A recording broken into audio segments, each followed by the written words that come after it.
Está começando mais um programa, Momentos Espirituais, produzido pela equipe de comunicação do Centro Espírita Paulo de Tarso, Vinhedo.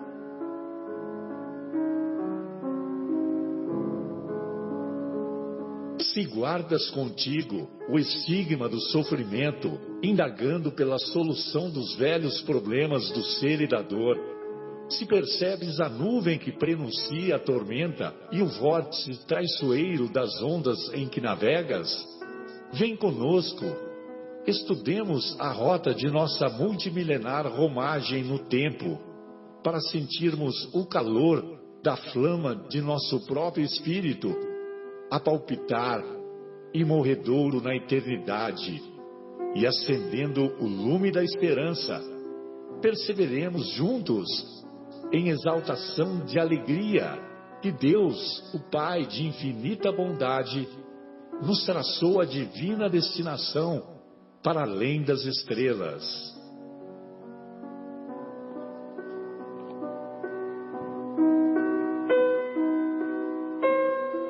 Iniciamos o nosso programa Momentos Espirituais, programa produzido pelo Departamento de Comunicação do Centro Espírita Paulo de Tarso, aqui de Vinhedo. Hoje, uma vez mais, na agradável companhia do nosso querido João, do nosso querido Fábio, do nosso infatigável. Impressionante, né? Como que ele é infatigável, né? E logo vai receber a visita do papai e da mamãe, Guilherme, a semana que vem. Que inveja, hein? Por isso que ele tá cortando grama, pintando portão. Pintando portão. Exatamente. Que inveja, viu? Guilherme, espero que dessa vez a sua mãe e o Dedé não esqueçam o papai, hein? Não vão esquecer, não. Não vão esquecer. Na verdade, o Dedé nem vem, coitado. O Dedé não vem? Não. Poxa, que pena. Quando se encontrar com ele, fala que eu mandei um abraço. Direi. Estamos com saudades. Então, hoje estudaremos o capítulo 17º, ou melhor, daremos continuidade ao estudo do capítulo 17º de O Evangelho segundo o Espiritismo, capítulo intitulado Sede Perfeitos. Olha que molezinha. Fácil, né? Sede perfeitos. Melhor sede perfeitos que fome perfeitos, né? Do que? Sede perfeitos do que fome perfeitos. Do que fome imperfeitos, sono imperfeitos, né? E assim por diante. E hoje nós gostaríamos de iniciar dizendo que ler o Evangelho do Mestre Jesus é a mais bela das tarefas. Estudar o Evangelho de Jesus, refletindo profundamente sobre os seus ensinos, é a mais nobre das tarefas. Mas praticar o Evangelho de Jesus é a mais difícil das tarefas. Sem dúvida, é a mais difícil. Só que também, como a prática do perdão, é a mais libertadora das tarefas. A prática do perdão só estou fazendo uma analogia, é a mais difícil, a mais complexa das virtudes que todos devemos desenvolver. E vamos aprender, queiramos ou não, vamos aprender. Não temos escolha, vamos aprender a perdoar. E a perdoar de coração, com o coração repleto de amor, de doçura, de compreensão. Que leve milênios, né? Quanto tempo vai levar? Não tem. Porque não temos essa preocupação. Mas todos aprenderemos. E a prática do perdão, sem dúvida, é a mais complexa das lições, mas é a mais libertadora. Por isso que quando a gente olha para trás e observamos a vida e o exemplo dos grandes benfeitores, nós vamos enxergar, vamos compreender a magnitude de um Estevão com o seu coração repleto de amor, inclusive na hora do sacrifício, né? Naquela passagem belíssima em que ele já se encontra moribundo no colo de Abigail e abençoa o malfeitor Saulo de Tarso, responsável pela sua morte, dizendo: Saulo é bom e generoso. Olha só, como é que pode, né? Falar que o cara é bom e generoso pro cara que te mandou matar, né? Saulo é bom e generoso. Defendeu Moisés até o fim. Quando conhecer Jesus, defenderá com a mesma magnitude. E foi o que aconteceu, né? Depois que... foi profético. Isso aqui é uma profecia, né? Realmente. Né? Ou seja, ele sabia o que estava falando, né? Exato. E ele que tinha tudo para fazer uma parceria com Saulo, porque Saulo era noivo da Abigail, irmã de Estevão. Então, quer dizer, ele seria cunhado do Estevão. Se ele já se tornasse convertido aos ensinos de Jesus naquele momento, que parceria que eles fariam encarnados? Porque Estevão não seria morto, né? Mas, como Saulo tinha aquele cargo político de rabino, aquela coisa toda, naquele momento a opção foi completamente diferente. Tanto é que ele que condenou e mandou matar o nosso querido Estevão. Só que anos depois, qual foi a personagem que mais influenciou e que mais inspirou as cartas de Paulo? As cartas de Paulo? Exatamente, o Estevão. A partir de agora, em uma das aparições de Jesus, Jesus fala para Paulo, que já era Paulo, né? A partir de agora, Estevão estará mais próximo de ti. E os ensinos que ele vai inspirar, que ele vai lhe inspirar, são ensinos que vêm da nossa esfera. Ou seja, como diz o nosso querido Haroldo, as cartas de Paulo, elas devem ser estudadas com muito mais intensidade, muito mais profundidade, porque são ensinos que vêm da esfera do Cristo, da esfera do governador, da esfera daquele que manda nessa bagaça, da governadoria. Muito bem, feitas essas observações iniciais, nós gostaríamos de fazer uma breve leitura, porque esse ensinamento de Jesus, sede perfeitos, é um ensinamento que fecha o início do Sermão do Monte. O Sermão do Monte envolve os capítulos 5, 6 e 7 das anotações do evangelista Mateus. E o nosso querido Mateus, o capítulo 5, ele é composto por 48 versículos. 48 versos, 48 versículos. E lá no finalzinho desse capítulo 5, sempre lembrando que o 6º e o 7º também fazem parte do Sermão do Monte. Então lá no finalzinho, Jesus arremata desta maneira: e se qualquer te obrigar a caminhar 1 milha, vai com ele 2.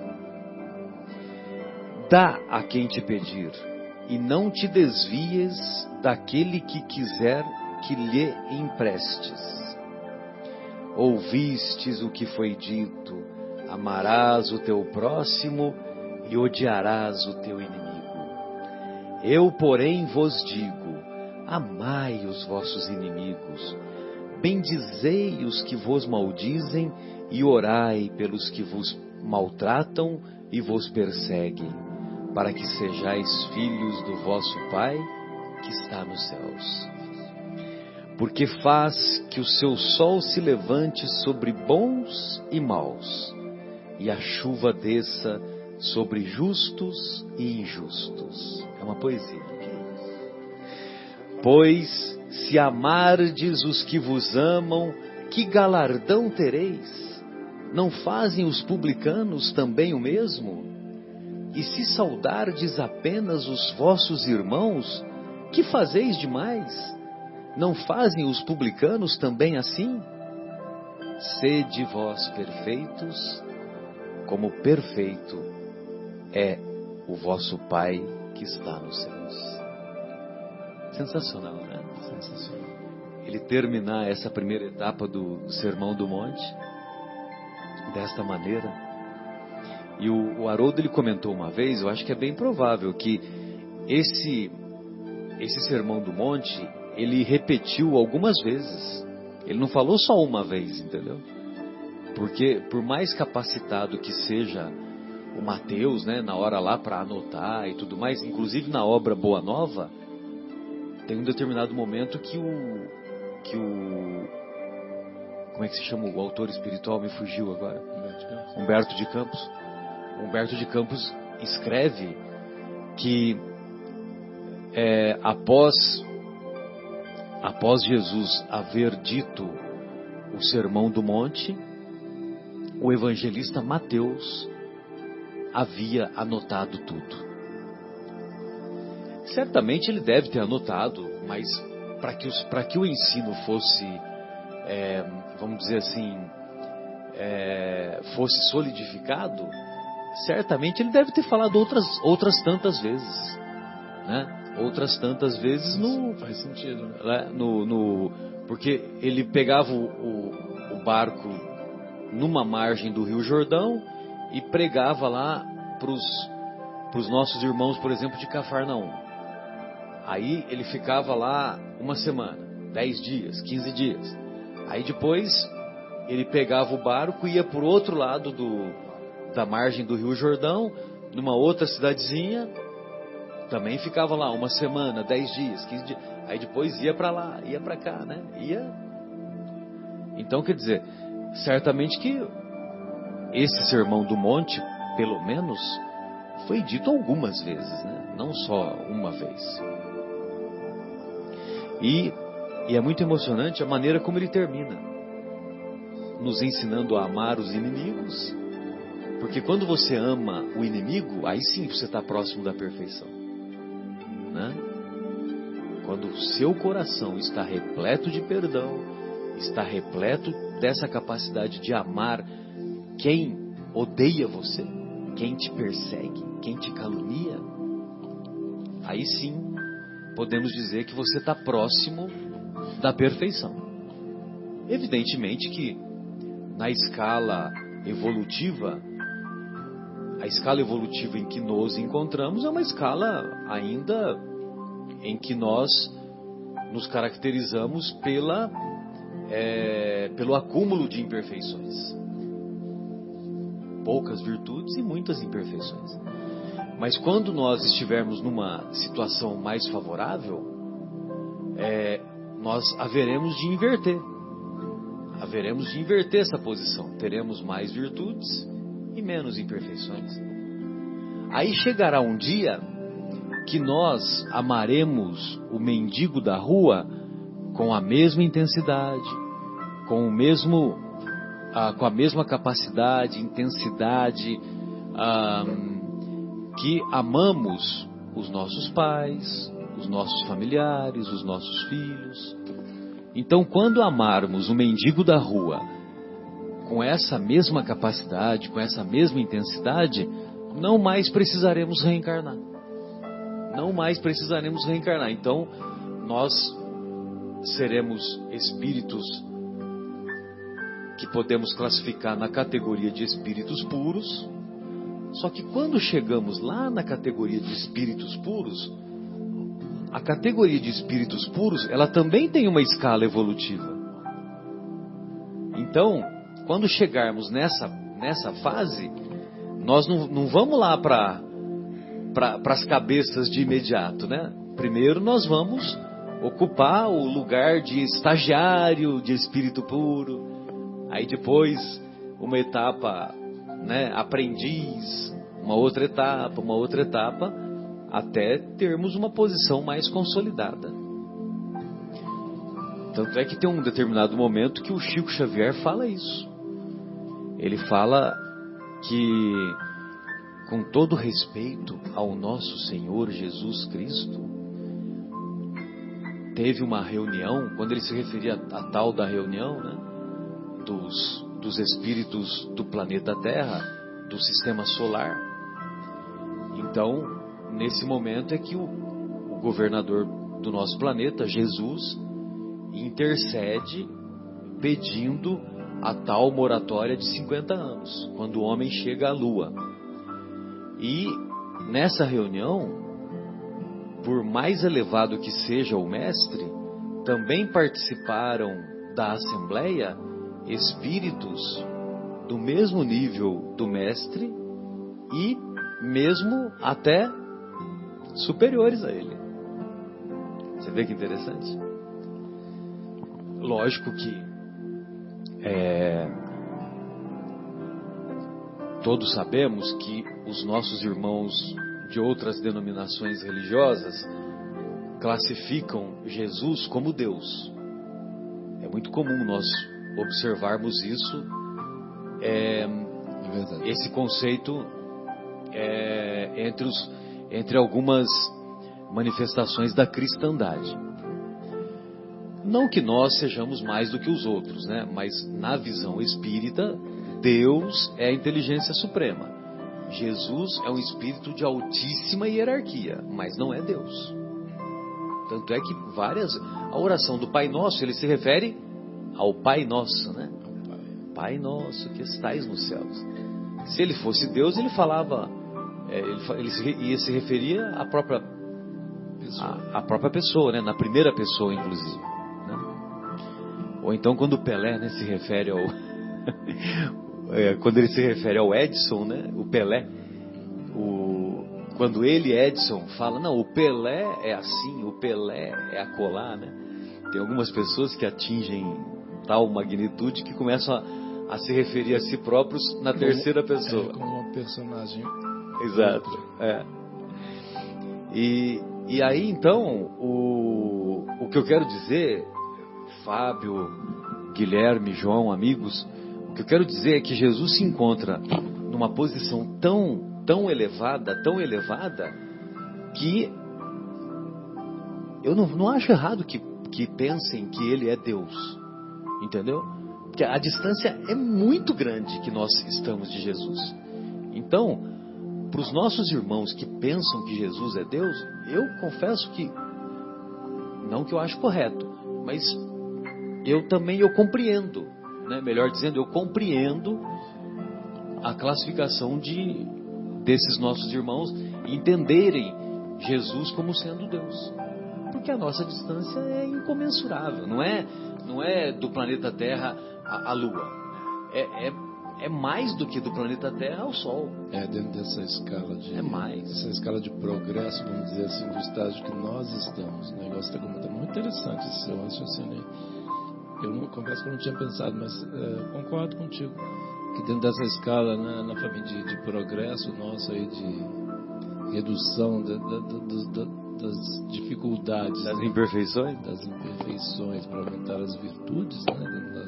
Assim, a distância é enorme, né? Enorme. Até concordo contigo, mas é legal essa linha de raciocínio. Então, por isso que eu acho que inclusive é uma linha bem caridosa, né? Piedosa, isso aí de entender esse tipo de coisa. Porque não tem também, você vai fazer, qual diferença você vai fazer, né? É um conhecimento a mais que vai chegar na hora certa. Vai chegar, vai amadurecer, lógico. Lógico. Mesmo porque nos próprios escritos, né, em todos os evangelistas tem várias passagens que ele deixa claro que ele não é Deus. Tem várias passagens. João, eu vou pedir ao Pai e Ele enviará outro Consolador, né? Se Ele se considerasse Deus, eu vou tomar a decisão e eu mando outro Consolador. Pai, afasta de mim esse cálice, mas seja feita a vossa vontade. Pai, afasta de mim esse cálice. São inúmeras passagens. Ou seja, seja feita a vontade sua, não a minha. Ou seja, ele está separando as duas pessoas. Exato. Mas volto a dizer, eu compreendo os nossos irmãos de outras denominações religiosas que entendem que Jesus e Deus é a mesma pessoa, e aí quando coloca o Espírito Santo e tal, né, que é uma outra história também, a visão que nós espíritas temos do Espírito Santo é um pouquinho diferente. Inclusive uma nota de rodapé na obra Paulo e Estevão do Emmanuel, que ele escreve assim: Espírito Santo, devemos entender o conjunto de espíritos elevadíssimos que acompanham o trabalho do Mestre desde os primeiros instantes da formação da Terra.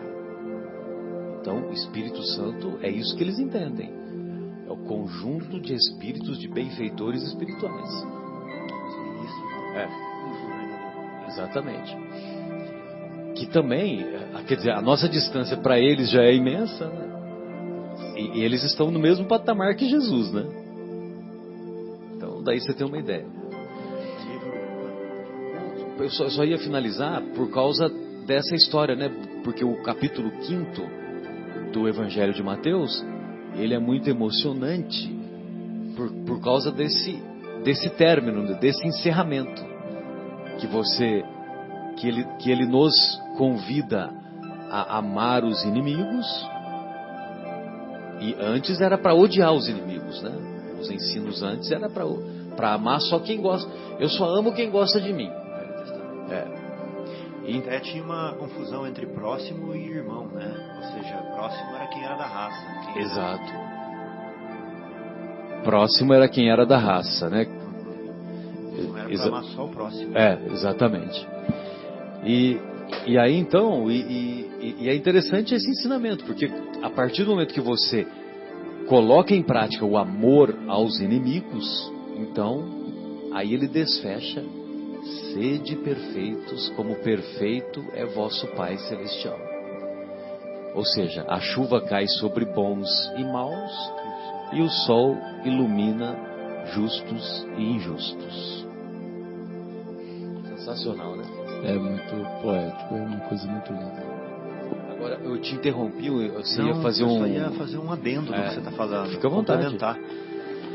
Esses dias eu li um trecho Há 2000 anos de novo, e percebi uma coisa que eu não tinha percebido nas outras vezes que eu li. Aonde Jesus fala claramente para Públio Lentulus que ele é o responsável pela formação do planeta e pela condução desses espíritos que estão aqui. Ele fala claramente lá. Inclusive, depois, se o Guilherme quiser baixar o PDF aí, Guilherme. E eu falei, puxa vida, quando eu li, por que eu não tive essa presença de espírito, né? Não percebi isso. É que esses livros, na realidade, são muitas informações, né, Fábio? Assim, e não adianta assim, a gente tentar cair, vamos dizer, não adianta a gente se iludir, achar que vai chegar e conseguir captar todas as informações, né? Cada vez que a gente lê é uma nova percepção, né? É um novo prisma, mais então, isso é uma informação muito importante que Emmanuel nos dá, né? No livro Pensamento e Vida, ele fala no primeiro capítulo também, que é o espelho da vida. Ele fala assim que como o diamante que é retirado do seio da terra bruto, né? E depois é lapidado pelo lapidário para resplandecer, a nossa mente também bruta é lapidada pelo Cristo. Olha que interessante. Desde os primórdios, igual o diamante, para resplandecer nas esferas superiores também. Lindo, né? Ou seja, tem uma passagem também no Novo Testamento, em que Jesus fala que antes de Abraão ele já era. Né? Interessante. E na Gênesis está bem claro lá que quem criou o planeta não foi Deus, foram os deuses. Está no plural, fala Elohim. Né? Então, capítulo 2, versículo 7 do livro Gênesis, da obra Gênesis. Caramba. Porque ele fala, faça-se o céu, faça-se as águas, faça a luz, faça-se os animais. Aí quando chega para fazer o homem, façamos o homem, a nossa imagem.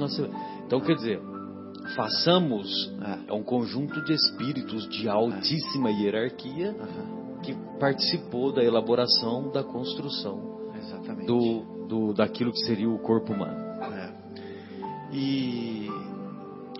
Então a doutrina espírita ela traz uma informação muito importante para a gente, que é a de que Jesus é o nosso Criador.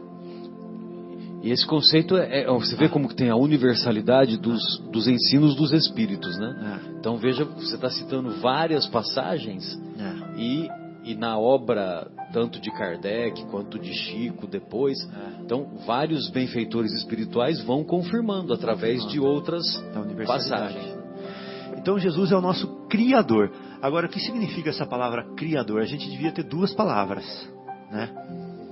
Uma para criar, no sentido de fazer existir, de dar existência, e a outra criar no sentido de dar seguimento ao desenvolvimento, de desenvolver. Desenvolver o crescimento, né? Então a gente pode chamar uma de criar e a outra de criar, né? Então vamos supor, eu vivo com o meu pai adotivo. Então eu tenho um pai que me criou e um pai que me criou, né? Então, se a gente for falar assim e chamar de criar aquele que faz existir do nada, esse é Deus. Então ele é o nosso pai que nos criou. E Jesus é o nosso pai que nos criou. Ou seja, Deus entregou a semente na mão de Jesus e falou assim: cuida da minha semente, dessa semente, desenvolva-a para mim. Não é bonito isso? Então, pai é aquele que cria. Então não está errado os irmãos chamarem Jesus de pai, chamarem Jesus de Deus. Pai é o que cria, né? Então Jesus, ele tem o papel de pai para a gente, realmente, né? Mas nós sabemos que a fonte criadora, né, creadora, é Deus, né? E Jesus é a fonte desenvolvedora da criação, que somos nós, a criação que somos nós, né? Perfeito. Guilherme, antes de nós lermos essa passagem aí da obra do Emmanuel, talvez valeria a pena fazermos uma pausa, e aí quando voltarmos do intervalo, nós contextualizaremos o momento que Jesus se encontra com o senador orgulhoso romano Públio Lentulus, e aí retornamos com o programa Momentos Espirituais, hoje na agradável companhia do nosso querido Fábio, do nosso João e do nosso Guilherme, estudando o capítulo 17º de O Evangelho segundo o Espiritismo, capítulo intitulado Sede Perfeitos. Hoje, esqueci de dizer no início, né? Hoje é 23 de março de 2018 e estamos aqui ao vivo, direto do estúdio da Rádio Capela FM 105,9, cujo telefone é 3876-6846. 6846, né? Muito bem. Como dissemos no finalzinho do bloco anterior, esse comentário que o Fábio nos lembrou, que no romance Há 2000 anos, o próprio Jesus se intitula como o governador do planeta, então vale a pena, antes do nosso querido Guilherme realizar a leitura dessa passagem, vale a pena contextualizar por que o senador orgulhoso Públio Lentulus procurou Jesus. A sua filha Flávia era portadora de lepra, hoje conhecido como mal de Hansen ou hanseníase, e evidentemente que à época não havia antibiótico. Os recursos eram muito limitados. E os médicos da época recomendaram que a família do senador se mudasse de Roma para a Palestina, ali na região da Galileia, na região onde temos também Jerusalém, porque o clima seria mais propício para a obtenção de uma eventual cura do mal de Hansen que afligira a filha do senador romano. E o senador romano, Públio Lentulus, era casado com Lívia. Lívia, uma senhora da aristocracia romana, mas que se encantou com os ensinos de Jesus e não apenas se encantou, como também converteu-se aos ensinos de Jesus, embora mantivesse a sua posição social de esposa do senador. Muito bem. Numa das crises de febre que a filha de Públio Lentulus apresentou, Lívia se juntou à sua escrava Ana, se não me engano é Ana, né? A sua escrava Ana, e orou fervorosamente para que Jesus auxiliasse, curasse a sua filha. E nessa oração fervorosa, após essa oração fervorosa, ela pediu para que o Públio Lentulus procurasse o Messias, procurasse Jesus, que estava próximo do local onde eles estavam morando, em Cafarnaum. E aí então o orgulhoso senador romano prometeu para a esposa, Lívia, que procuraria o mestre, mas que procuraria no final da tarde, que ele tinha tomado conhecimento que Jesus ia fazer algumas reflexões, algumas meditações no final da tarde num determinado local em Cafarnaum, aonde ele ficava sozinho, e naquele momento, como se ele estivesse passando, como se fosse um encontro casual, ele então intercederia junto ao mestre para que o mestre curasse a sua filha. Então esse é o contexto do diálogo que na obra Há 2000 anos, que o nosso querido Guilherme vai passar para nós. Vamos lá, Guilherme? Vamos, até antes do diálogo propriamente dito, né? Um pouquinho antes do diálogo. Tem aqui assim, diante de seus olhos ansiosos está cara personalidade inconfundível e única. Tratava-se de um homem ainda moço, que deixava transparecer nos olhos profundamente misericordiosos uma beleza suave e indefinível. Longos e sedosos cabelos molduravam-lhe o semblante compassivo, como se fossem fios castanhos levemente dourados por luz desconhecida. Sorriso divino, revelando ao mesmo tempo bondade imensa e singular energia, irradiava da sua melancólica e majestosa figura uma fascinação irresistível. Públio Lentulus não teve dificuldade em identificar aquela criatura impressionante, mas, no seu coração, marulhavam ondas de sentimentos que até então lhe eram ignorados. Nem a sua apresentação a Tibério, nas magnificências de Capri, lhe havia imprimido tal emotividade ao coração.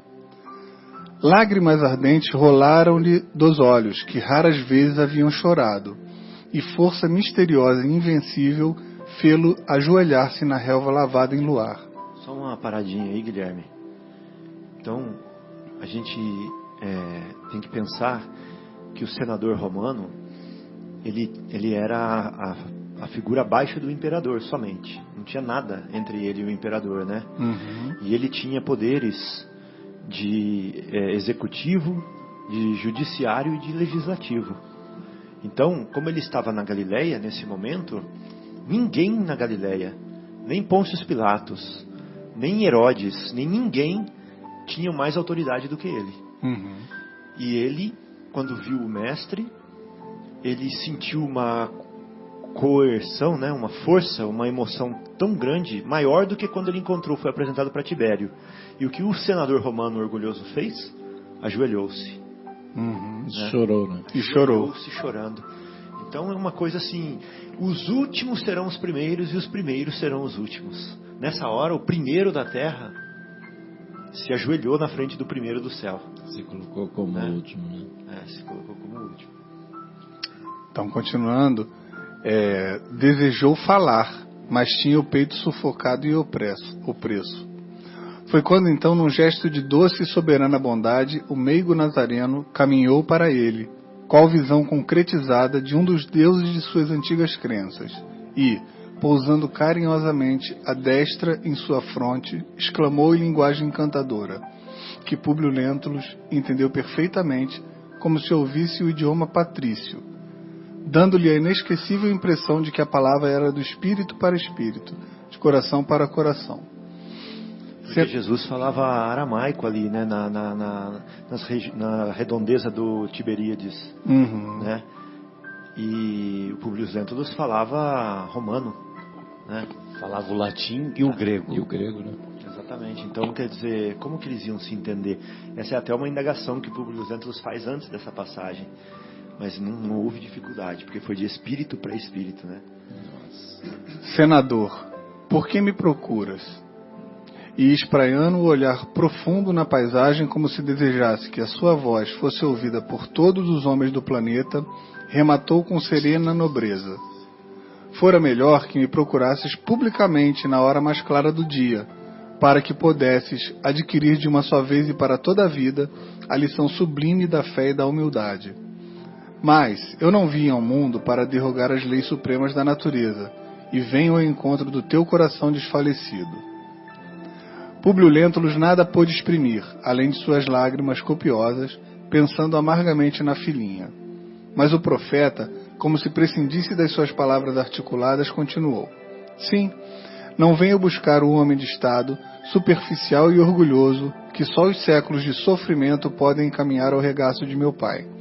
Venho atender às súplicas de um coração ditoso e oprimido, e, ainda assim, meu amigo, não é teu o sentimento que salva a filhinha leprosa e desvalida pela ciência do mundo, porque tens ainda a razão egoística e humana. É sim a fé e o amor de tua mulher, porque a fé é divina. Basta um raio só de suas energias poderosas para que se pulverizem todos os monumentos das vaidades da terra. Comovido e magnetizado, o senador considerou intimamente que seu espírito pairava numa atmosfera de sonho, tais as comoções desconhecidas e imprevistas que se lhe apresentavam no coração, querendo crer que os sentidos reais se achavam travados num jogo incompreensível de completa ilusão. Não, meu amigo, não estás sonhando, exclamou meigo e energético o mestre, adivinhando-lhes o pensamento. Depois de longos anos de desvio do bom caminho, pelo sendal dos erros clamorosos, encontras hoje um ponto de referência para a regeneração de toda a sua vida. Está, porém, no teu querer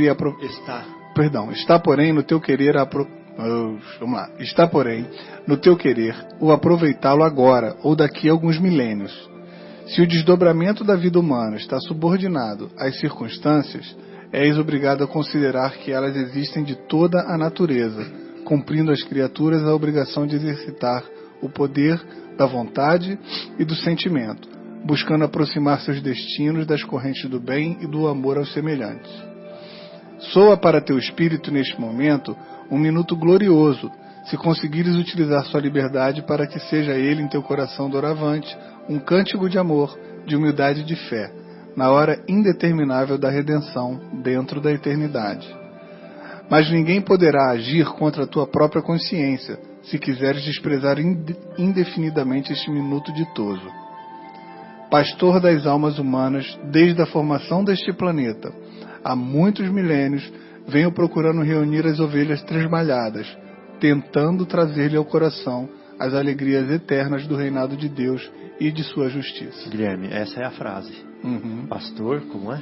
Pastor das almas humanas, desde a formação deste planeta, há muitos milênios, venho procurando reunir as ovelhas tresmalhadas, tentando trazer-lhes ao coração as alegrias eternas do reinado de Deus e de sua justiça. Então Jesus tem muitas definições, né? Nessa daí ele mesmo se dá a definição de pastor das almas humanas. Ele pode ser cultivador, né? Ele pode ser jardineiro, ele pode ser governador, né?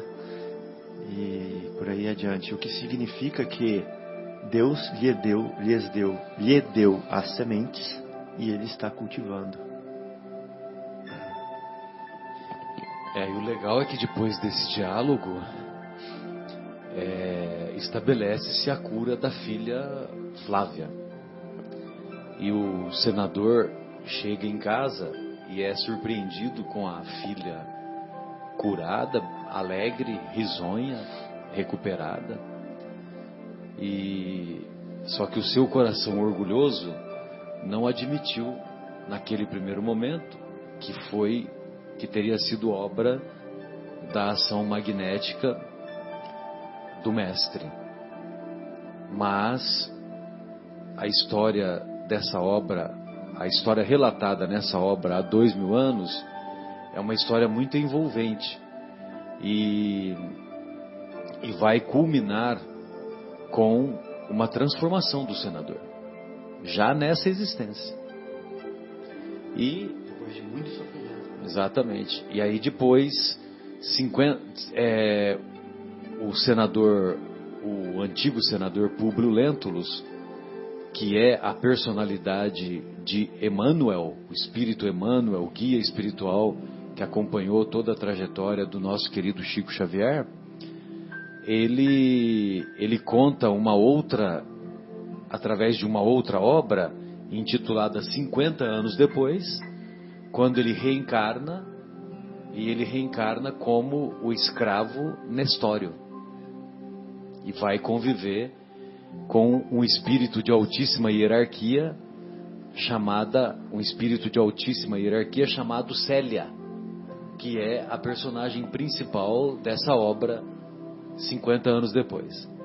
É muito legal a capacidade que o Emmanuel demonstra de desnudar a sua existência, né, de 2000 anos atrás, mostrar as suas imperfeições, mostrar o seu orgulho, mostrar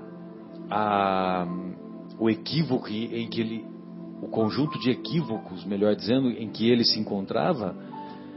E, ao mesmo tempo, na obra seguinte, 50 anos depois, ele já não se centraliza na obra. Ele conta a trajetória dele, que ele reencarna como escravo Nestório, tem o filho Ciro, mas a sua passagem é uma passagem relativamente curta, mas o que ele quer é relatar a história de uma personagem magnífica chamada Célia, que é uma outra obra, uma outra história de uma capacidade enorme, né? É um espírito que tem o coração repleto de amor, repleto de perdão. E ela é um dos santos. Esse personagem é um santo da Igreja Católica. São Marinho. São Marinho, exatamente. São Marinho. Ficou conhecido como São Marinho porque, para ela fugir da morte, ela teve num determinado momento que se vestir de homem para ela não ser violentada, nem ser condenada à morte. Então ela vai para um mosteiro nas cercanias de Alexandria, no Egito, e lá nesse mosteiro ela se apresenta como homem. E assim ela fica até o final da vida. E assim ela fica até o final da existência. É maravilhoso. E aí essa mesma personagem Célia, 1600 anos depois, 1500, 1600 anos depois, ela reencarna também como uma experiência missionária, que é um espírito de altíssima hierarquia, não precisaria, se ela quisesse, ela não precisaria reencarnar. Mas como o seu amor por aquele conjunto de almas que ela acompanhava é um amor muito acima da média, então ela se propõe a reencarnar novamente para conduzir aquele grupo de espíritos que ela iria novamente conviver. E aí essa história está relatada na obra Renúncia, um romance maravilhoso também. Nessa obra Renúncia, psicografada pelo Chico, ditada pelo Espírito Emmanuel, e que conta a trajetória da personagem principal na obra, que é o espírito de Alcione. E o Emmanuel volta a aparecer nessa obra, né? E o Emmanuel volta como Padre Damião. Damião ou Damiano? Damiano. Padre Damiano, é isso mesmo. E que é uma coisa assim que é muito comovente, porque tem passagens que ocorrem na França, em Paris, em Sevilha, Ávila e depois na Irlanda e nos Estados Unidos, né? E está repleto de informações. Essa obra está repleta de informações que podem ser comprovadas e que foram comprovadas depois de escrita. É sensacional. Sensacional. São várias passagens, né? E se eu não me engano, o Chico escreveu essa obra em 2 meses. Exatamente, 2 meses. Sem acesso à internet, sem acesso à enciclopédia, bibliotecas e nem nada, né? E hoje as pessoas que vão pesquisar as informações que estão no livro ficam chocadas de ver coisas que nem os habitantes atuais da cidade de Ávila, por exemplo, ou de Versalhes não sabiam, de coisas que estão relatadas lá, que se eles forem buscar nos livros históricos da cidade, nos registros da cidade, eles encontram, né? E eu gostaria de um dia sentir a emoção que um dos amigos lá do grupo de amigos lá do Geraldinho, lá de Belo Horizonte, eu me esqueci quem que é, não sei se você se lembra, Guilherme, que um dos amigos, eles falam que um deles foi para Ávila e foi conhecer lá o provável mosteiro em que a Alcione ficou. E ele ficou assim, comovido, né? Aquela emoção, né, que toma conta daqueles que leram, né, o romance, né? Muito bem, amigos. Então, lógico que nós estamos contando alguns detalhes de personagens, de personalidades que já se encontram numa escala evolutiva, vamos dizer assim, mais próximas da perfeição. O próprio Emmanuel, quanto que ele já avançou? Meu Deus, quanto que ele já avançou, né? Hoje ele praticamente é desprovido de orgulho, e queira Deus que, segundo as informações do nosso querido Chico Xavier, ele já reencarnou no ano 2000. Queira Deus que ele consiga levar a bom cabo, levar a bom termo a missão a que ele se propôs, que certamente deve ser uma missão edificante para o nosso país, porque a própria figura do Chico Xavier já é uma personalidade missionária e que executou muito bem o seu papel. Tanto é que ele é considerado o maior brasileiro de todos os tempos. O maior brasileiro de todos os tempos no Brasil é uma pessoa humilde, uma pessoa não tem letras, não tem recursos, não tem currículo, né? Qual que é o currículo do Chico? Qual que é o currículo? O currículo acadêmico, pelo menos não, né? Ele é que nem o Divaldo, né? O Divaldo fala que ele só tem curso de datilografia, né? Então é mais ou menos a mesma coisa. E no entanto, o amor dele sobrepujou e ele deixou inúmeros bons exemplos e inúmeras obras, né? Inúmeros frutos a sua árvore deu. E como é uma árvore que dá bons frutos, por isso que muitas vezes ele foi apedrejado. a árvore que dá bons frutos, ela é apedrejada. Nós não fazíamos isso lá em São José do Rio Pardo, lá em Santa Rita de Sapucaí. Eu sempre fico com Santa Rita de Caldas, não sei porquê. Santa Rita de Sapucaí. Eu dava até frechada na árvore. Pois é, até frechada. Lá em, como é que chama? Lá em Natividade. Natividade, perto de Campos. Nosso querido Guilherme, ali nos arredores do Botafogo. Tijuca. Da Tijuca. A pessoa dava tiro na árvore. Tem até uma música do Chico Buarque, né? Caraca. Comendo fruta no pé, chupando picolé, pé de moleque paçoca. Né? Muito bom. Então, quer dizer, o que eu queria dizer é o seguinte, que da mesma maneira como o Chico Xavier teve um papel importante para a história do nosso país, veja você, né? A França, o maior francês de todos os tempos é um general. O general de Gaulle. O maior inglês de todos os tempos é Winston Churchill. E ele se sobressaiu. Ele se sobressaiu por quê? Por causa da Segunda Guerra. Então tem vários exemplos assim que eu não vou saber. Eu só sei citar esses dois exemplos. Agora, um americano, por exemplo, um dos presidentes. Vê se você consegue a relação aí, Guilherme. Às vezes você consegue. Agora, no Brasil, que é considerado um país, né, lá à margem, né, o quintal do mundo, essa coisa toda. Então, o maior brasileiro de todos os tempos é um homem humilde e que teve a sua trajetória pontificada não, vamos buscar um outro adjetivo. Teve a sua trajetória iluminada pela caridade, caracterizada pela caridade. Então, o que eu quis dizer é o seguinte, é que da mesma maneira como o Chico teve e cumpriu bem essa sua missão, o Emmanuel, que é um espírito da mesma, vamos dizer assim, da mesma hierarquia, da mesma estatura que o nosso querido Chico, eu tenho muita fé que ele vai conseguir executar essa tarefa que ele veio. Né? É que as tarefas, não é igual você mesmo já disse aí, o seguinte, que as tarefas mais importantes, né, são delegadas a espíritos que não vão estar falindo, né? Porque a tarefa é tão importante que não poderia ser qualquer um, vamos dizer assim. E o outro ponto que você comentou aí é o seguinte,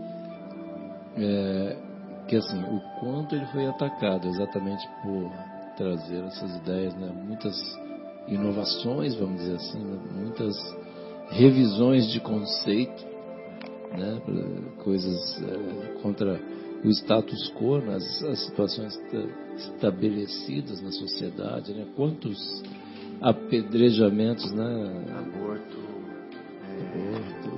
como chama aquela separação, divórcio. Colocavam eles naquelas situações super difíceis, que nem fizeram com Jesus, né? Não, e a mesma situação, por exemplo, o próprio, vamos dizer, a prática do espiritismo, vamos dizer assim, que o quanto era atacado, né, vamos dizer, espiritismo, nossa, era não só ele, né, mas assim, quantos sofreram, né? Hoje é muito simples ser espírita, né? Até na moda, né? Até na moda, mas assim, quantos desses precursores, quantos sofreram, né Fabinho? Às vezes eu fico pensando, às vezes alguma coisa que a gente lê e tal, e fica sabendo das histórias, que coisa difícil, né? Atacado por estar estudando, entender, acreditar, ter uma crença, uma fé naquilo, e é atacado. Era um negócio complicado. O Chico, né, passa no filme lá, né, o quanto ele foi atacado. Mas eu lembro, João, quando eu estava no segundo ano primário, eu queria prestar atenção na aula e os repetentes não me deixavam. Eles davam um tapa na minha cabeça, puxavam a minha carteira, jogava papelzinho, entendeu? Acho que Mas você resistiu, né? mais ou menos. Mas eu acho, tipo assim, os repetentes gostam, né? Porque os repetentes sentem que as coisas estão avançando e eles estão parados, então dá a impressão que estão indo para trás, né? Então eles querem segurar, não deixar ninguém avançar. Então acho que é por isso que é atacado tanto. Verdade. Deu para entender, não? Porque faz parte do orgulho, né? E eu queria falar uma outra coisa importante aqui, que me veio à cabeça. Fica à vontade. Que a minha mãe que me perdoe, mas eu vou usar o exemplo dela. Às vezes eu falo para ela algum ensinamento de Jesus, né, para que tem a ver com um momento de dificuldade, o que nós estamos passando. E ela fala assim: mas isso daí é impossível fazer. Ela fala. Ela sempre fala. E sempre, tipo, um exemplo que o Marcelo leu no começo, amar os inimigos. Isso é impossível fazer. Oferecer o outro lado da face. Isso é impossível fazer. Perdoar 70 vezes, 7 vezes. Isso é impossível fazer. Entendeu? Quando a gente fala assim, a gente meio que lava as mãos, né? Assim, isso é impossível fazer, então eu não preciso fazer. Porque é impossível. Né? Então, quando a gente fala assim, quando Jesus fala sede perfeitos, você também fala, é impossível. Como que eu vou ser perfeito? Não vou conseguir. Então não preciso fazer. Né? Mas eu acho importante a gente dizer que quando Jesus nos dá esses ensinamentos, eles são ensinamentos para a eternidade.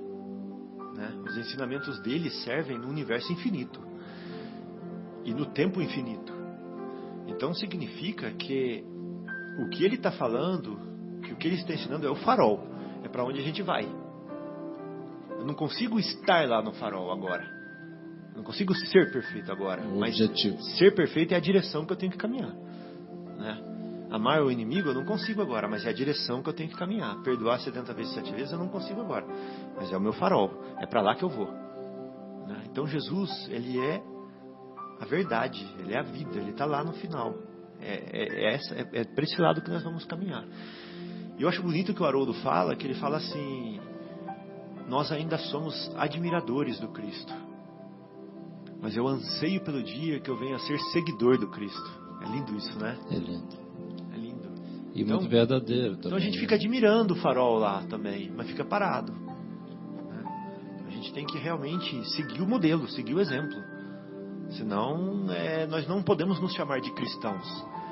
Porque se a gente for nos chamar de cristãos somente porque a gente defende Jesus mais do que o outro, grita mais alto do que o outro, ou tem mais argumento do que o outro, eu acredito que não é isso que o pastor quer das ovelhas. Ele quer que elas se emancipem, né? Cresçam.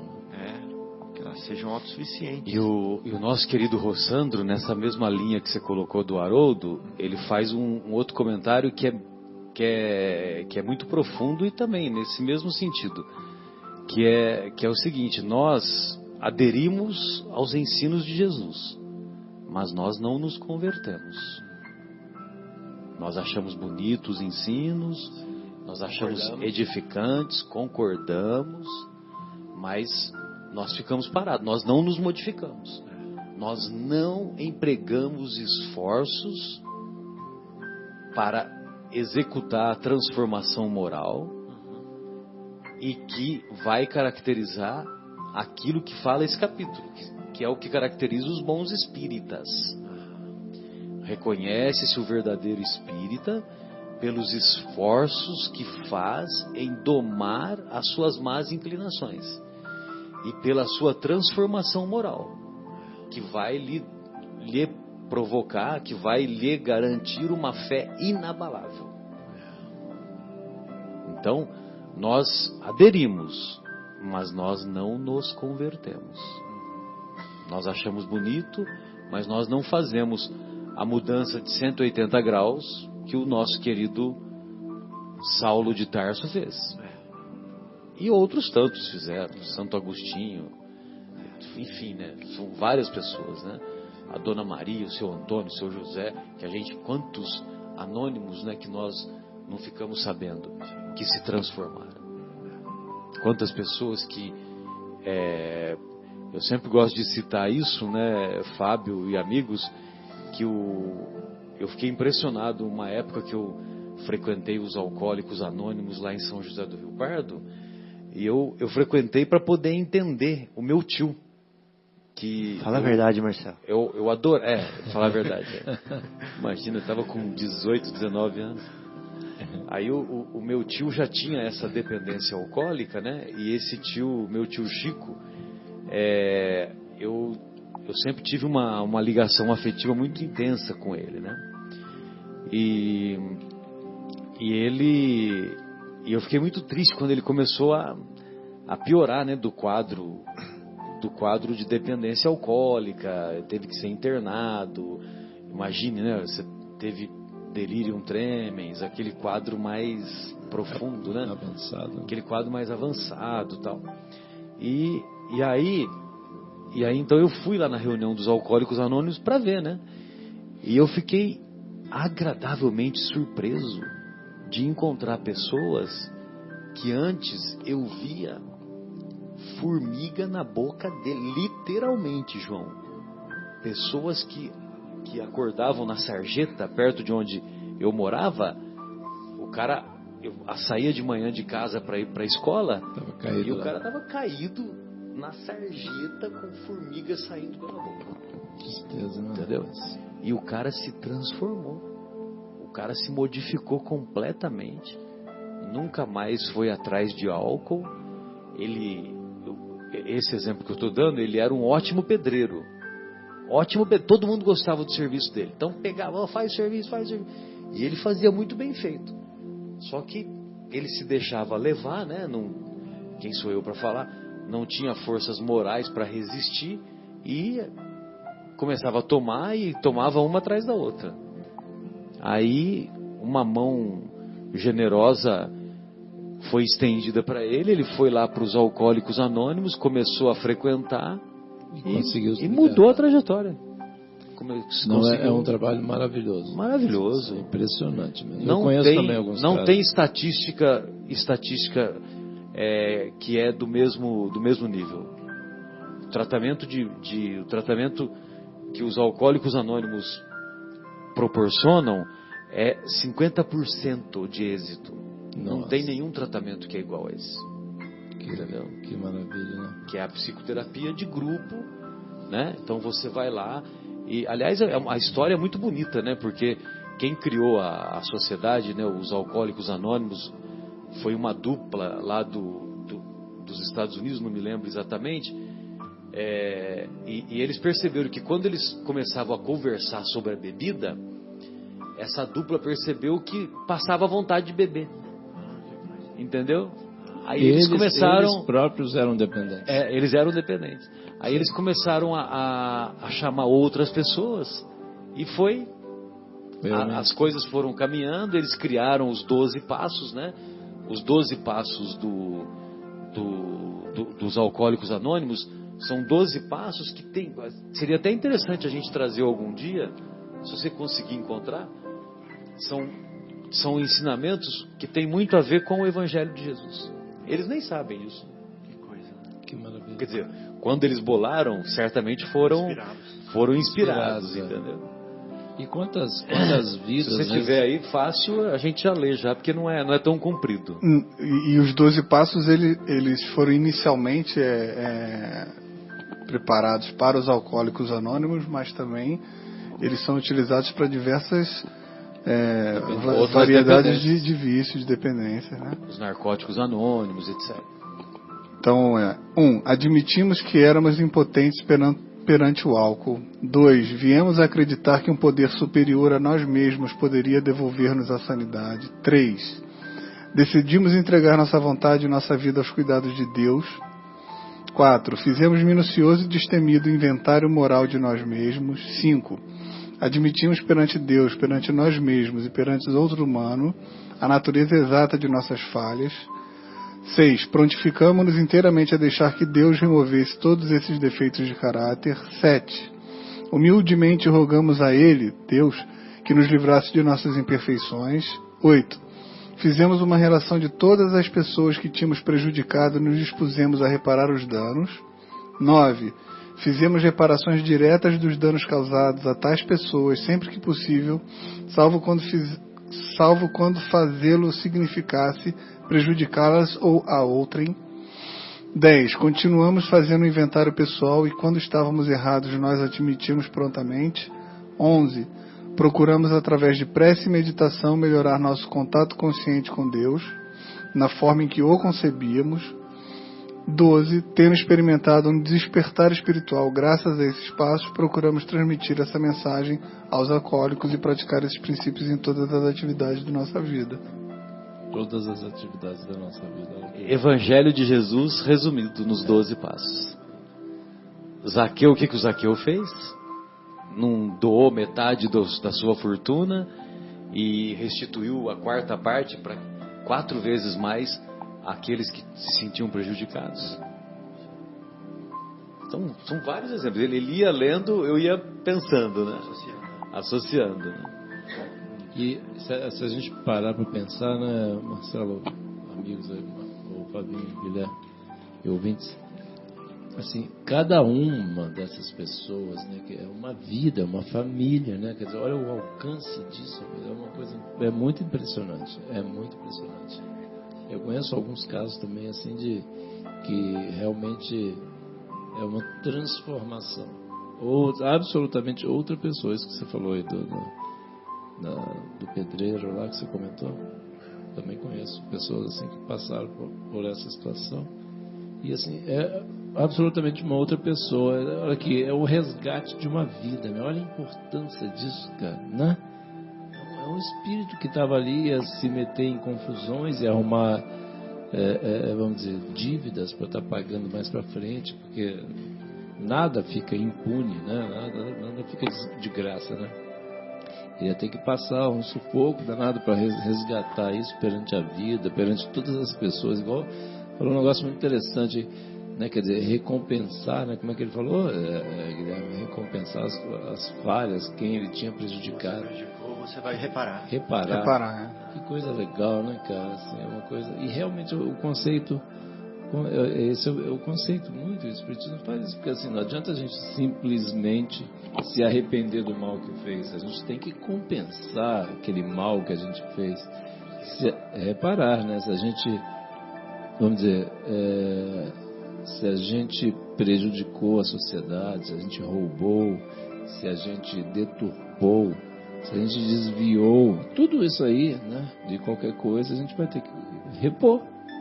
É natural, né? Aquela história que tinha aquele conceito, que Deus vai punir. Não, Deus não pune. Na realidade, é a gente que não se perdoa. Enquanto eu não for lá, assim que a gente toma consciência da importância de repor, porque já que eu prejudiquei, eu quero devolver, né? Assim que a gente tiver essa consciência clara, que a gente conseguir subir esse degrau, né, Marcelo? Enquanto a gente não devolver, a gente não tem paz, não é?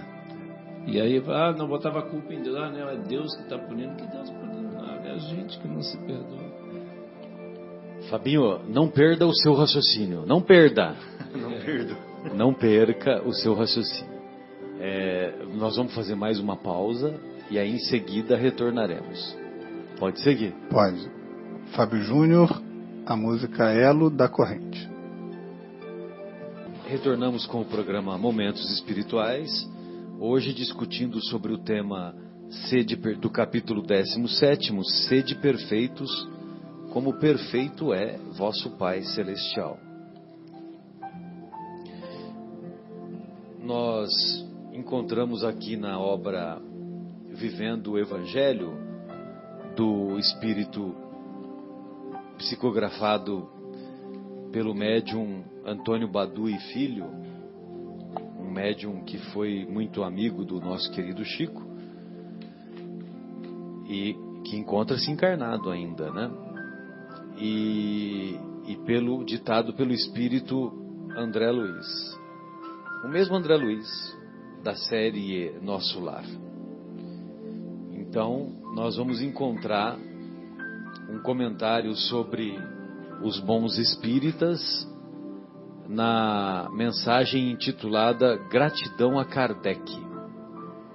Então ele diz assim: o mundo atolava-se na incredulidade, tripudiando sobre a ideia de Deus. Entretanto, Kardec, nas páginas de O Livro dos Espíritos, descortinou os horizontes da imortalidade e assentou os fundamentos da fé raciocinada. Imortalidade e fé raciocinada. Esses foram 2 parâmetros que me atraíram muito para a doutrina espírita quando eu tive contato com a doutrina espírita lá nos meus 18, 19, 20 anos. Quando o arco-íris era preto e branco ainda. Quando o arco-íris era preto e branco. Você tá vendo, João, aonde que ele tira as coisas? O mundo afundava-se era assim que aparecia na televisão. Exatamente. Ou então a gente usava aquele plástico colorido, né? Azul, vermelho, meu Deus. O mundo afundava-se na superstição, cultivando situações supostamente sobrenaturais. Contudo, Kardec, nas considerações de O Livro dos Médiuns, desvendou a dimensão espiritual da vida e explicou o fenômeno mediúnico. O mundo mergulhava no desespero, esquecendo o amor e a caridade. No entanto, Kardec, nas dissertações de O Evangelho segundo o Espiritismo, reafirmou o ensino moral do Cristo e trouxe de volta a Boa Nova em sua pureza primitiva. O mundo escravizava-se à intolerância religiosa, temendo o destino após a morte. Todavia, Kardec, na discussão lúcida de O Céu e o Inferno, contestou as penas eternas, expôs a justiça divina e exaltou a misericórdia do Pai. O mundo perdia-se no labirinto das interpretações teológicas, enredando-se na trama dos dogmas rígidos. Mas Kardec, nos capítulos de A Gênese, discorreu com simplicidade e clareza sobre a origem da terra e do homem, do bem e do mal, e interpretou, à luz da razão, os milagres e as predições de Jesus. Tanto é que a obra A Gênese, ela é intitulada A Gênese, os milagres e as predições de Jesus. Ao codificar o Espiritismo, Allan Kardec revolucionou o conhecimento humano, convocando a ciência e a filosofia a experimentar e pensar no mais além.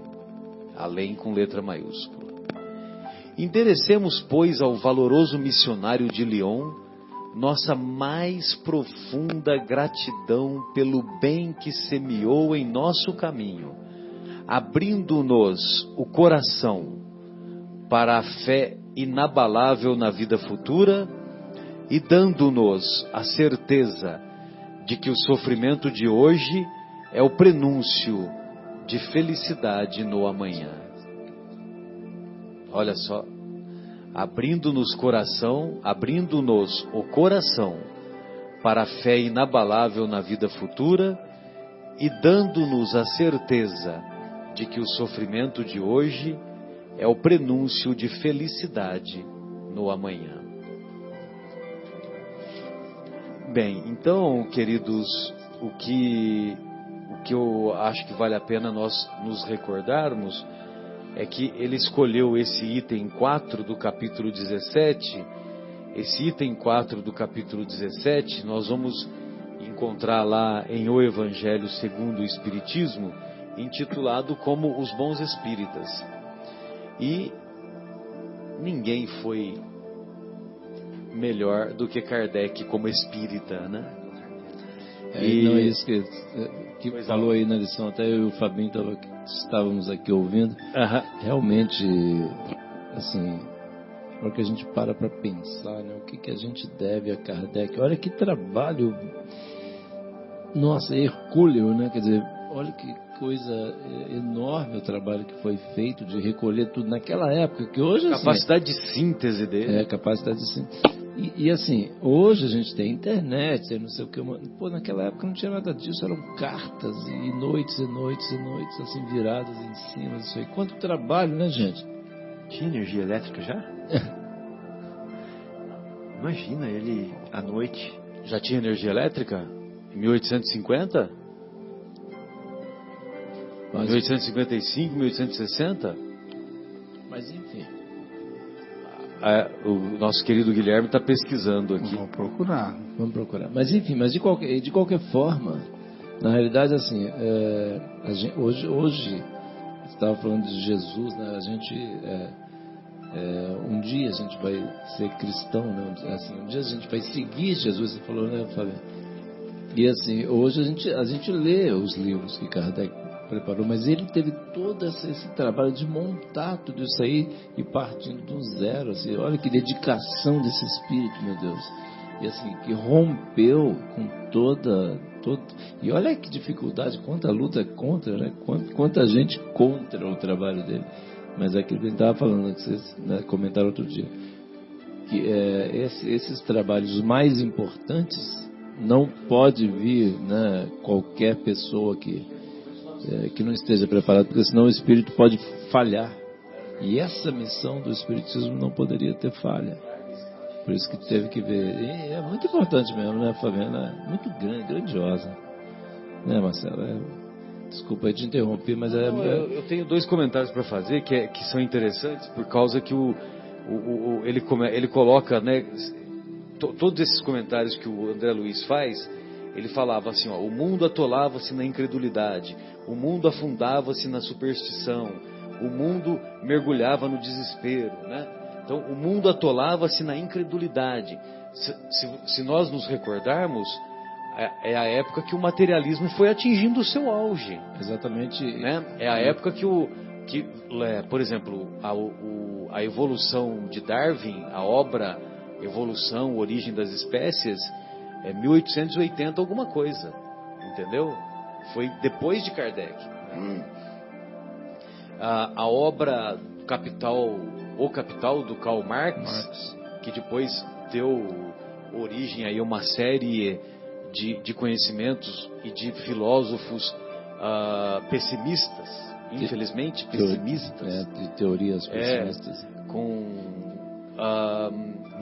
Nietzsche, o próprio Sorensen, que os caras têm muito conhecimento, mas na hora que você vai ver, a vida não tem sentido, entendeu? Perde-se o sentido. Tem outros aí que agora eu não vou me lembrar, mas o que eu quero dizer é que nessa época, né, que no auge do materialismo, o que estava em voga era isso aí. O que surge? O Kardec vai lá e vê no fenômeno das mesas girantes toda uma filosofia, toda uma espiritualidade que ele foi lá, catalogou, codificou e trouxe essas 5 obras basilares maravilhosas. E tantas outras, né? Você imagina fazer cada revista espírita mensal que ele fazia.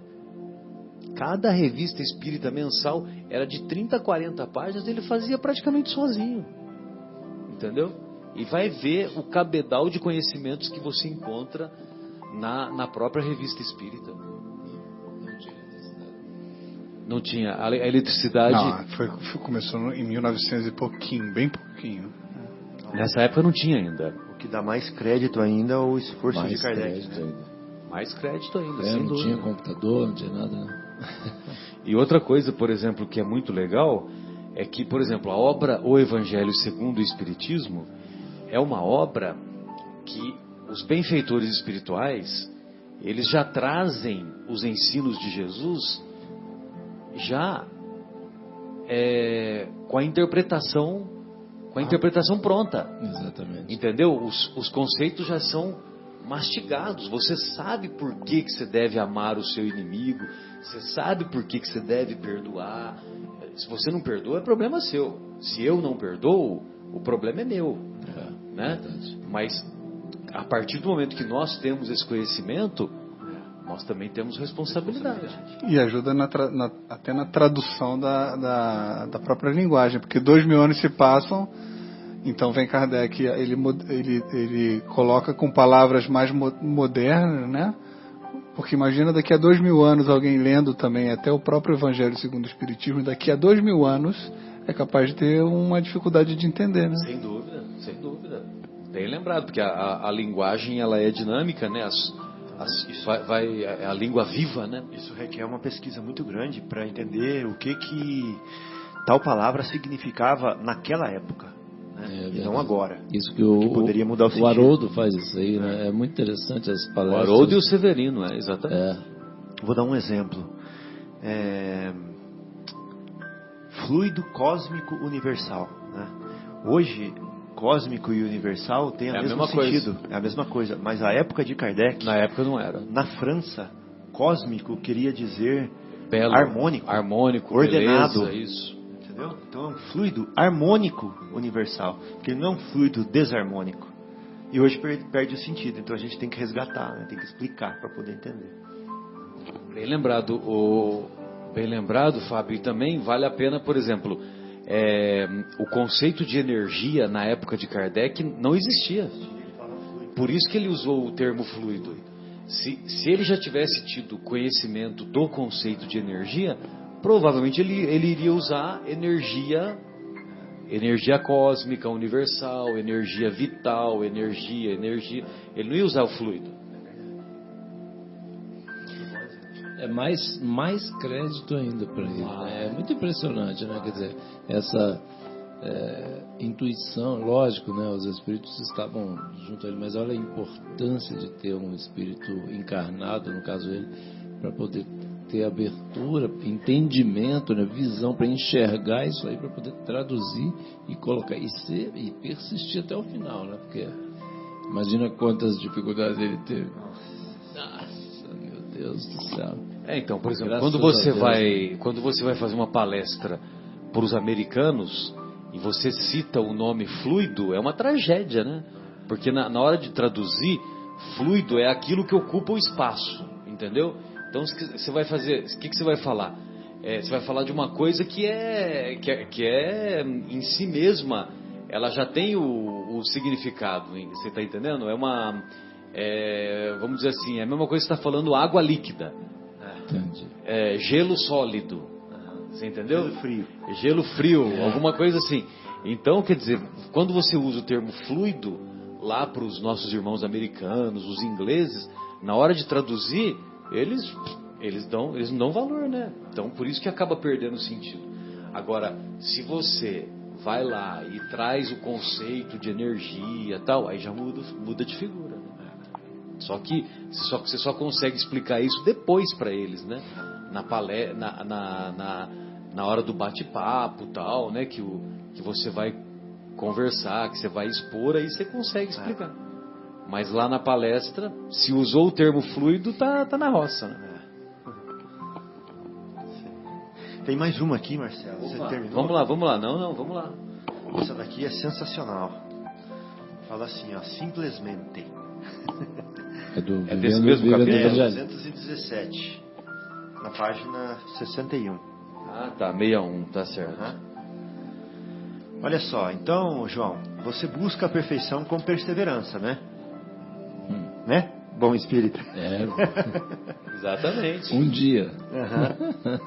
Você busca no amor, sacrifica-se, sofre e assim mesmo percebe que ainda tem raiva. Você busca na caridade, dedica-se, João, ajuda, mas percebe que ainda é egoísta. De vez em quando, né? Sem dúvida. Tem uma liçãozinha lá que você fala, caramba.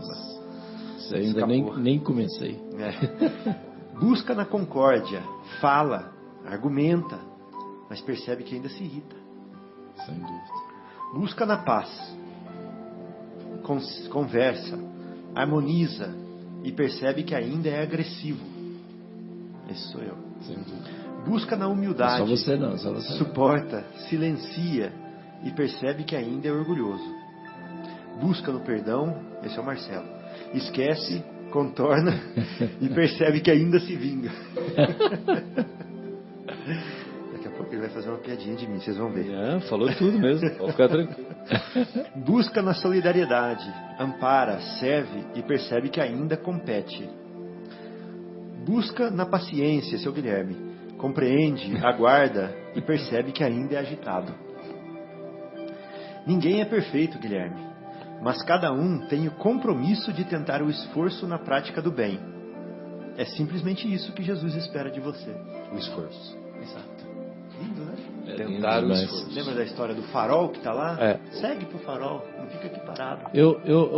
Marcelo, eu queria ler, porque assim... Fica à vontade aí, que isso? Sabe que... Parnaso de Além Túmulo, que maravilha! Então, assim... Que maravilha! Tem é um livro maravilhoso. É muito impressionante. Aí tem uma...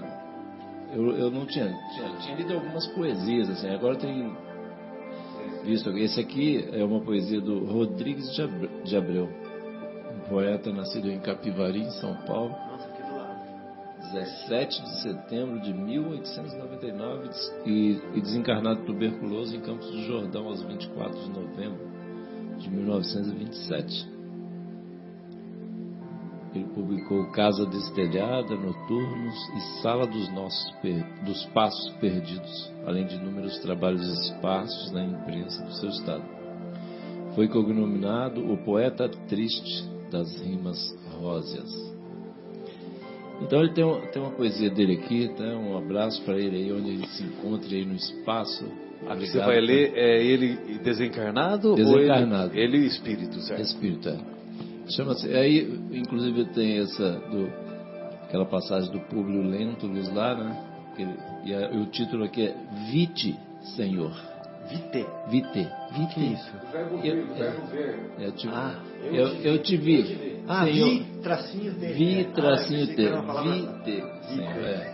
Senhor. Senhor, eu te vi. E aí ele diz assim: eu não pude ver-te, meu Senhor, nos bem-aventurados do mundo, como aquele homem humilde e crente do conto de Tolstói. Nunca pude enxergar as tuas mãos suaves e misericordiosas, onde gemiam as dores e as misérias da terra. E a verdade, Senhor, é que te achavas como ainda te encontras. Olha que coisa linda. É que te achavas como ainda te encontras. Que jogo de palavras lindas, né? E a verdade, Senhor, é que te achavas, como ainda te encontras, nos caminhos mais rudes e espinhosos, consolando os aflitos e os desesperados. Estás no templo de todas as religiões, onde busquem teus carinhos as almas sofredoras, confundindo os que lançam o veneno do ódio em teu nome. Ele está lá confundindo quem faz isso, né? Trazendo a visão doce do céu para o olhar angustioso de todas as esperanças. Estás na direção dos homens, em todos os caminhos de suas atividades terrestres, sem que eles se apercebam. Olha que coisa linda, né? Sem que eles se apercebam de tua palavra silenciosa e renovadora, de tua assistência invisível e poderosa, cheia de piedade para com as suas fraquezas. Entretanto, eu era também cego no meio dos vermes vibráteis que são os homens. Vermes vibráteis.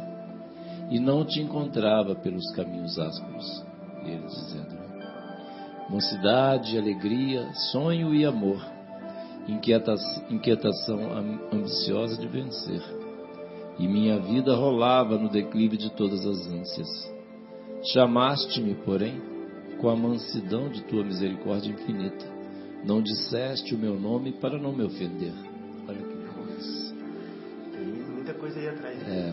Chamaste-me sem exclamações lamentosas, com o verbo silencioso do teu amor, e antes que a morte coroasse a tua magnanimidade para comigo.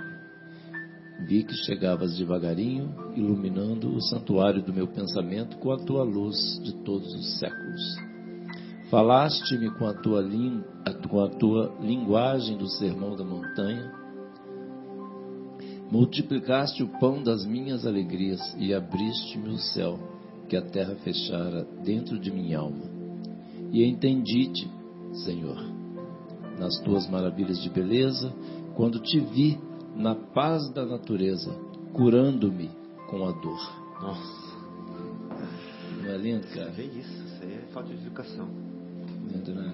Muito, assim, ele faz um jogo de palavras tão, eu achei tão interessante, e acho engraçado a questão, alguns assuntos que foram tocados aqui hoje, o Sermão da Montanha, né, o Públio Lentulus lá falando com Jesus também, e ele também. Eu tinha lido essa semana aqui, eu falei, nossa, eu queria levar isso lá para o Leão. Lindo demais. Interessante uma hora que ele fala assim: não me chamaste pelo meu nome para não me ofender. Para não me ofender, olha que coisa. E o Emmanuel fala, seja espírita o nome do teu nome, né? Olha, eu não tinha visto isso, legal. Ou seja, que o seu nome reflita que você reflita Jesus. Reflita o bem, reflita mérito.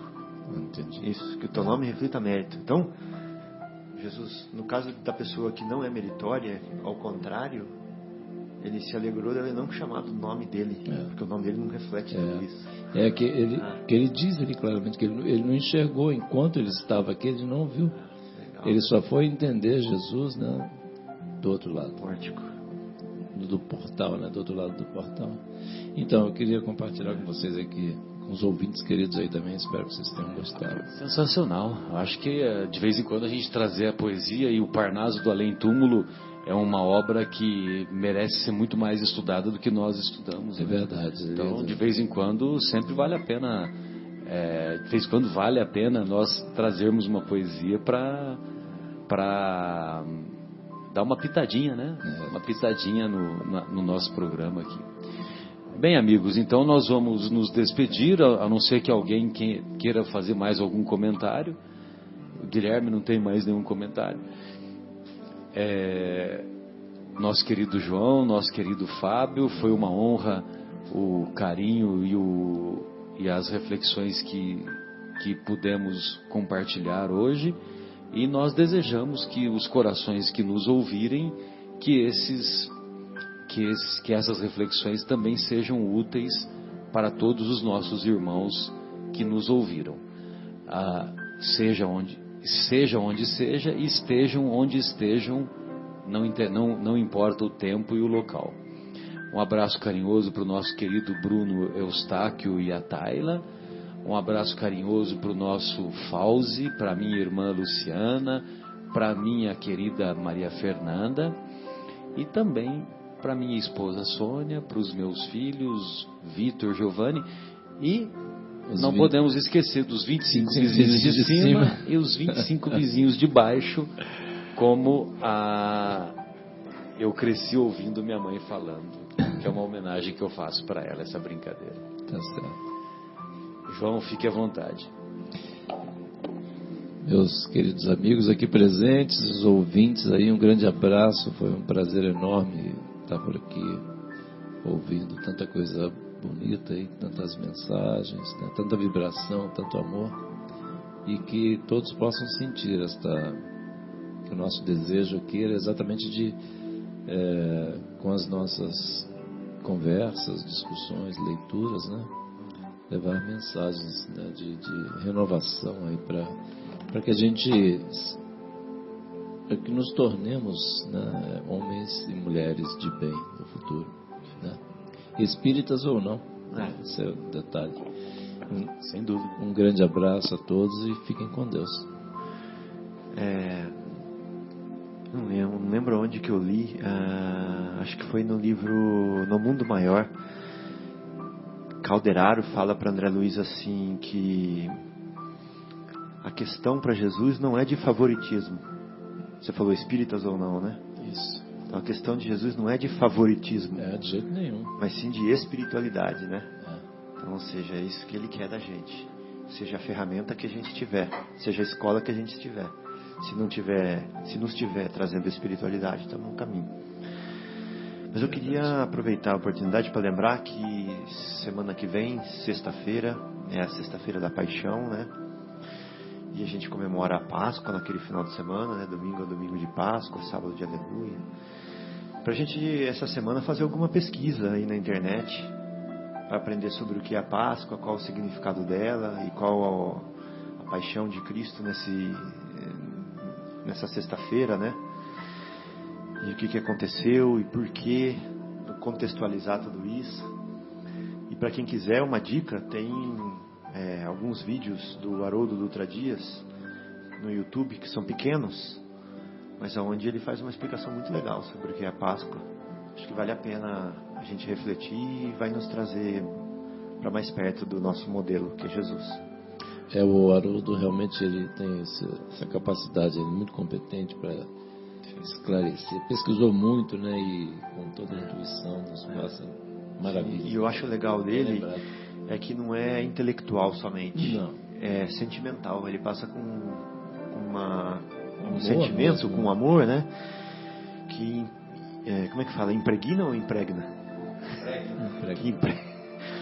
Aqui em americano eu aprendi impregna, em Santa Rita eu aprendi impregna. Então fica aquela dúvida. O lado de lá da Serra da Mantiqueira, né? Quando passa então, a Serra da Mantiqueira... Parece que é até mais bonito, né? É um outro idioma. Então, aí fica aquelas dúvidas, né? Impregna ou impregna? Por isso que eu prefiro a Tijuca. Né? A Tijuca impregna, tá ligado? A Tijuca não tem Tá esses comidos. Não tem esses comidos. Não. É comidos. Depois outra, não é um chopes e 2 pastel. Então é isso, eu já esqueci o que eu estava falando, mas boa noite, boa semana para todo mundo. Até semana que vem. E no Dia Mundial do Meteorologista, nos despedimos dizendo que chova ou faça sol sexta-feira que vem, né? Nós estamos aqui de volta e até então semana que vem. Tchau, tchau.